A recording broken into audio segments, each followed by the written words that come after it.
Bom, eu sou Carlos Silva, atuo na equipe como coordenador de formação para o programa educativo e a gente tem aqui ao meu lado Marília Panitz, que é curadora da mostra.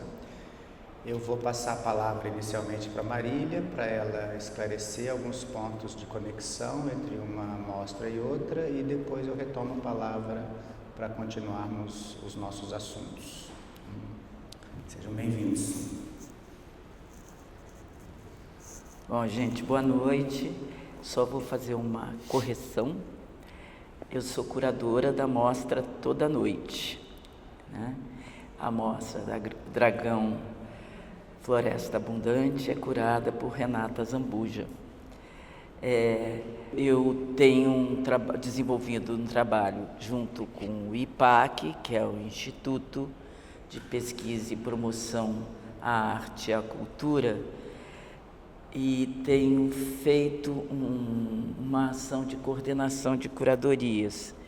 Então, por isso, né, eu vim aqui falar um pouco sobre a escolha dessas duas exposições aparentemente tão distantes uma da outra, no primeiro olhar, mas se a gente volta a elas, a gente vai ver que a escolha é uma escolha que diz respeito a uma possibilidade de discussão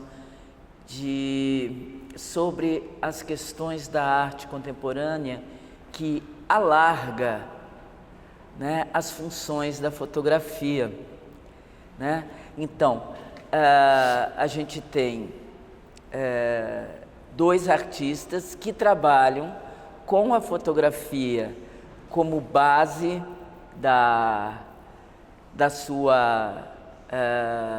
do seu trabalho artístico, no caso aqui, né? Não que, no caso, por exemplo, do Christus, há uma presença constante da fotografia acompanhada de outras linguagens. O Vicente, por outro lado, tem o foco na fotografia, mas ele também subverte as funções que são, vamos dizer, conhecidas por nós da fotografia. Eu não estou falando simplesmente das questões da fotografia como documentação, que é aquele mais óbvio, né? Aquilo que surge no século XIX e de repente revoluciona, como se portasse na imagem a verdade, né? A gente sabe que hoje em dia, e já faz muito tempo, muito antes da chegada das mídias digitais e tudo isso, já haviam recursos para transformar aquela verdade capturada pelo instantâneo fotográfico, né?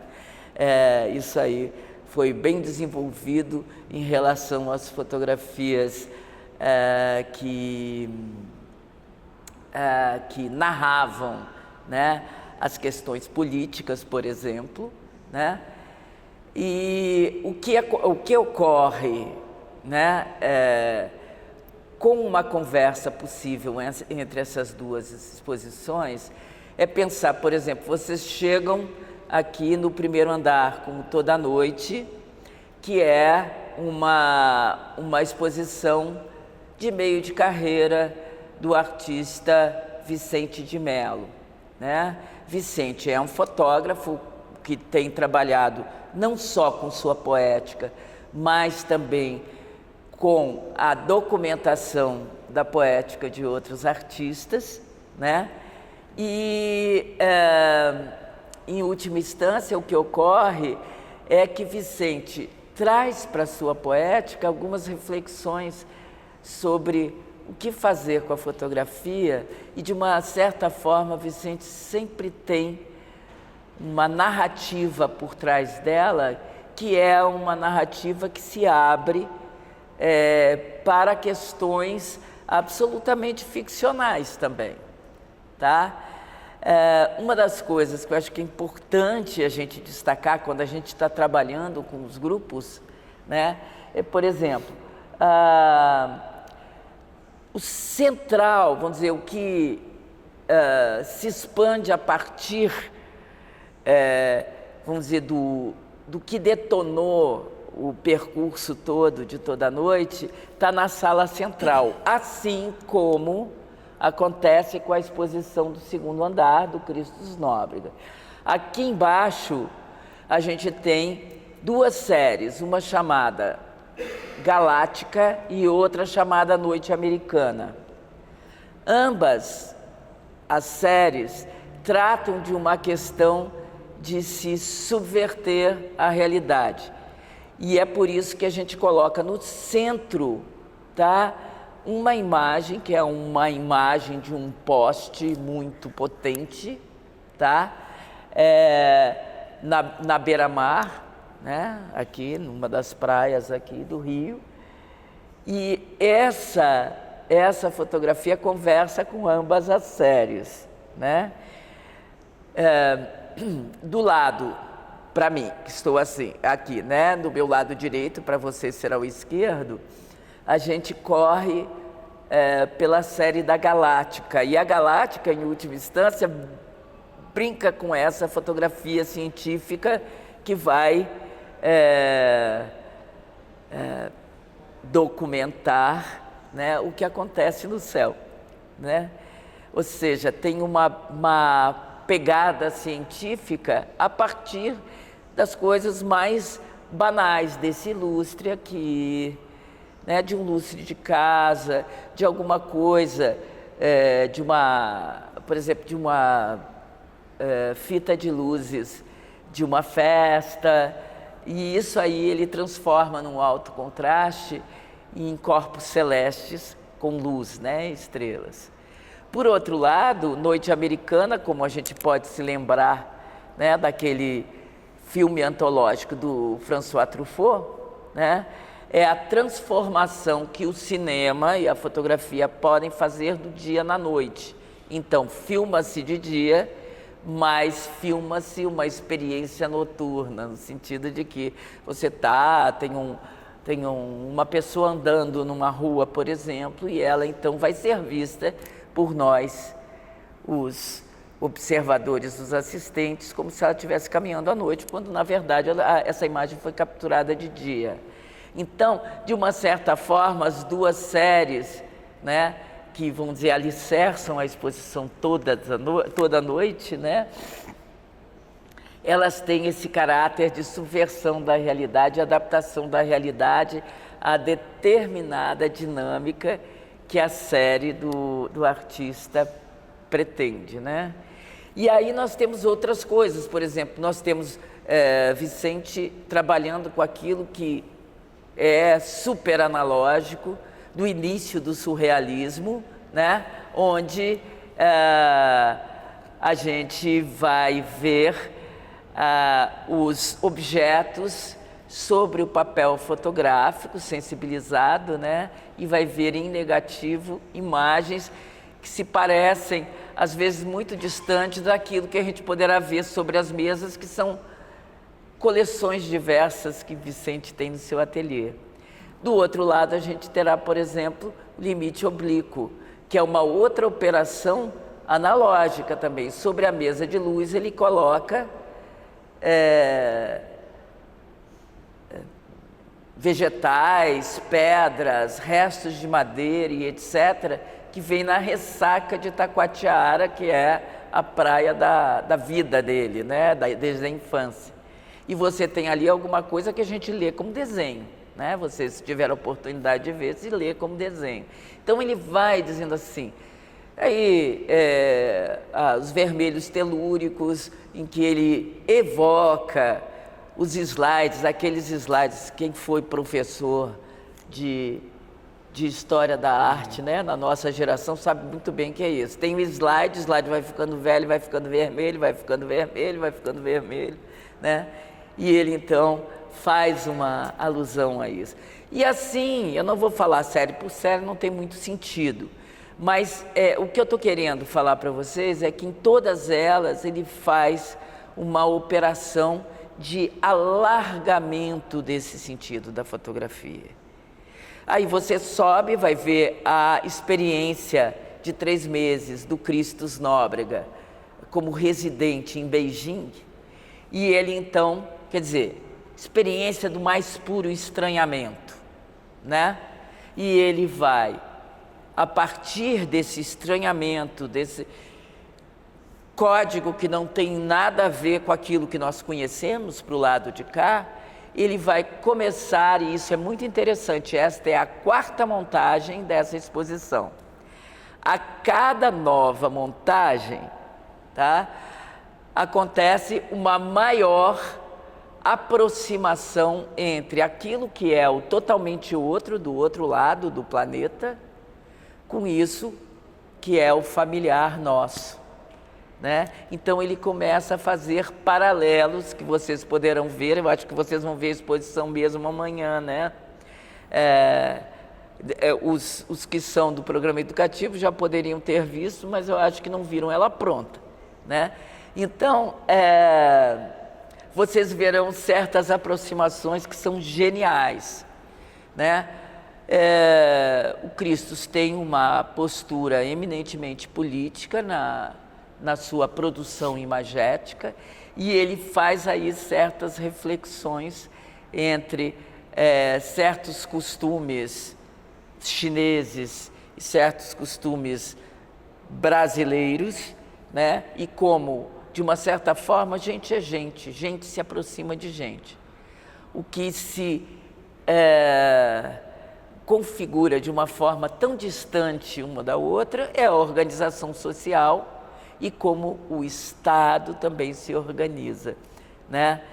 E isso ele faz a partir de imagens que são capturadas por ele durante a residência, mas faz também com imagens outras das quais ele se apropriou, ou imagens que ele trabalhou em conjunto com a inteligência artificial, né? Ele deve contar amanhã para vocês, mas isso aqui era um espaço em que os dois artistas resolveram conversar, e que seria aqui, a gente sugeriu que fosse aqui. Então você tem o Vicente com essas cadeiras, onde as pessoas ficam sentadas para assistir coisas, no caso essas são cadeiras lá do Capanema, do Palácio Capanema, aqui do lado, né? E o Christus traz essa imagem, que é uma imagem super antiga, alterada, claro, da China, que é a época da invenção dos óculos escuros. Os óculos escuros foram inventados pelos chineses, cuja utilidade era para juízes em plenários, para que o juiz usasse o óculos escuro, o que não permitiria a ele, não permitiria às pessoas verem suas emoções. Ou seja, o juiz tem que estar absolutamente... Então vamos botar um óculos escuro nele. Eu acho genial essa história, né? E ele brinca com essa coisa tão comum que a gente está tão acostumado na praia, da venda dos óculos escuros, e especialmente os óculos espelhados, que não deixam que se veja quem está por trás dele, né? Quer dizer, instâncias de disfarce, né? Então, de uma certa forma, os dois comentam esse espaço. Eles quiseram ter os trabalhos juntos aqui, e a gente gostou muito, para ver de pontos de vista diferentes, e de pontos de vista que tem tudo a ver com a exposição de um e de outro. Isso é muito interessante, ver e chamar a atenção dos grupos que vocês conduzirem, como que aqui eles se aproximam, mas cada um a partir da sua poética muito particular, de um e de outro, né? Eu acho que essas coisas são muito legais da gente poder trabalhar, né? Quer dizer, então, as exposições tratam de questões que se entrelaçam, mas elas são formalmente absolutamente diferentes. O que está ali é um princípio de linguagem que as une, né? E eu acho que isso vale a pena a gente chamar a atenção. Tá bem? Obrigada. Então, obrigado. Quando a Marília também pontua que a fotografia deixa de ser um efetivo documental e passa a constituir para nós um outro tipo de possibilidade de construção. E com a chegada da inteligência artificial, esse dispositivo de construção ele ganha então uma dimensão que nós ainda estamos no início das experimentações, né? É muito cedo ainda para a gente poder,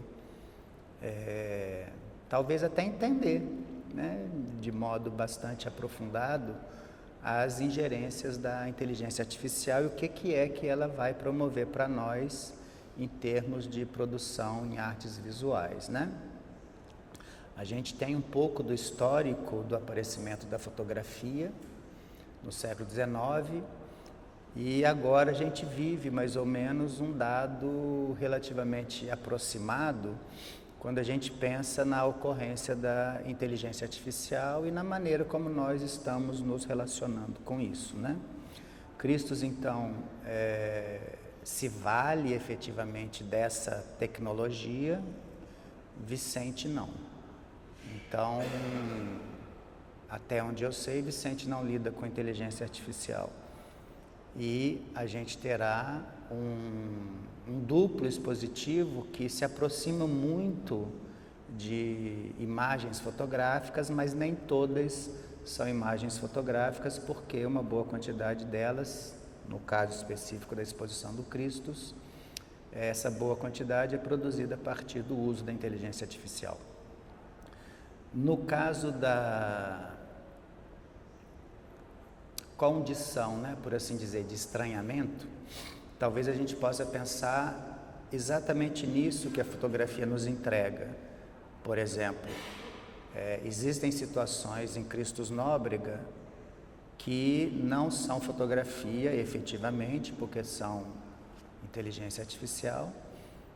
E existe no acervo do Vicente de Mello também esse tipo de situação estranha, quando a gente se depara com um tipo de fotografia que às vezes não se vale dos próprios recursos que identificam a fotografia como fotografia.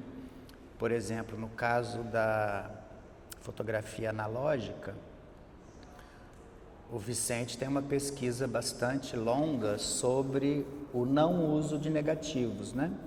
Então ele faz a sensibilização do papel e a partir de sobreposições sobre o papel sensibilizado, ele produz o efeito de sensibilizar a película fotográfica no papel a partir da luz, e com isso a gente tem também uma fotografia, mas sem usar a máquina fotográfica, por exemplo. Sem usar o mais rudimentar procedimento fotográfico, que seria esse chamado de pinhole, que é feito a partir de qualquer tipo de invólucro, inclusive caixa de fósforo, né? A gente pode produzir uma mini pinhole a partir do uso de caixas de fósforo. Então, nem sempre o que a gente vai estar vendo, tanto na exposição do Vicente quanto na exposição do Christus, dizem respeito ao procedimento tradicional com o qual nós estamos acostumados a entender fotografia. Isso numa primeira mão, já que a imagem digital faz para nós também um certo tipo de atualização tecnológica quando já não é mais necessário, por exemplo, na tecnologia digital, a utilização do negativo, né? Não sei como é que vai ficar no circuito imersivo, acho que eu vou falar mais para mediadores mesmo, já que a plateia está constituída por nós, né? Uma das coisas que me preocupa às vezes nos procedimentos imersivos é a intenção que nós, como mediadores, ou seja, por assim dizer, mecanismos que vão veicular a recepção, qual é a nossa intenção com relação a essa mediação, né? O uso dos celulares, ele será autorizado com aquelas regrinhas básicas, né, de não uso de flash, mas às vezes me preocupa um pouco Aí é uma questão talvez de quantidade, né? Se me preocupa quando eu percebo nos espaços expositivos que o celular está sendo mais usado que o olho. Então, eu não sei em que medida que a gente também consegue solicitar ou promover algum outro tipo de atenção às obras que não seja plenamente mediado pelo uso do celular, né? Claro que o registro é subjetivo, né? A pessoa que vai determinar se ela quer ou não fazer determinado registro, mas quando a gente atende turmas escolares, aí eu acho que é uma questão um pouco mais delicada, talvez ter com bastante clareza essa premissa do contato direto, tá? Esse contato direto é o que justifica, por assim dizer, as exposições presenciais, né? Para que a gente tenha os objetos culturais significativos para a nossa formação, para a nossa identidade, preferivelmente ao vivo e a cores, né? Então, a gente vai lidar com o objeto cultural na sua materialidade, na sua presença, com relação, por exemplo, a um dado que é bastante importante para nós todos, que é a noção de escala. Quando a gente lida com a imagem a partir de um outro dispositivo, como por exemplo a tela, seja do laptop, do computador, do celular, a gente já tem ali um filtro. E esse filtro faz uma diferença radical do objeto originário, né? Seja pela luz, seja pela cor, ou seja pela própria proporção, né? E muitas vezes nós vemos na nossa tela de celular um objeto que ao vivo teria mais de 2 metros e ele está ali naquele retângulo pequeno que não chega a ter 15 centímetros de altura, né? Então talvez um dos elementos que a gente terá como vínculo de estranhamento seja essa diferença de linguagem, ou melhor dizendo, essa diferença de uso de linguagem que perpassa tanto a pesquisa poética do Vicente quanto a pesquisa poética do Christus, tá? Nesse sentido, então, é importante que a gente possa destacar essas diferenças, né? Qual imagem é produzida de maneira mais tradicional e qual imagem é produzida de maneira menos tradicional. Mais, por assim dizer, Marília usou uma expressão, né, subversiva, né? Então, em que medida que a imagem fotográfica ela pode vir a ser subversiva e em que medida que a imagem em inteligência artificial também pode vir a ser subversiva na medida em que ela altera, né, alguns tipos de situação.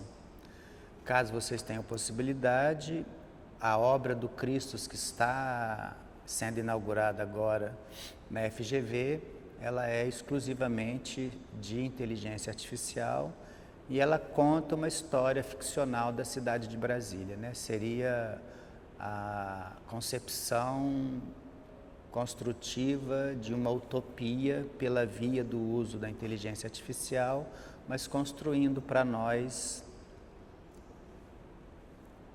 ficcionalmente falando, o que poderia ser Brasília a partir das descrições que o Christus, com as quais o Christus alimenta o banco de dados da inteligência artificial dele, né?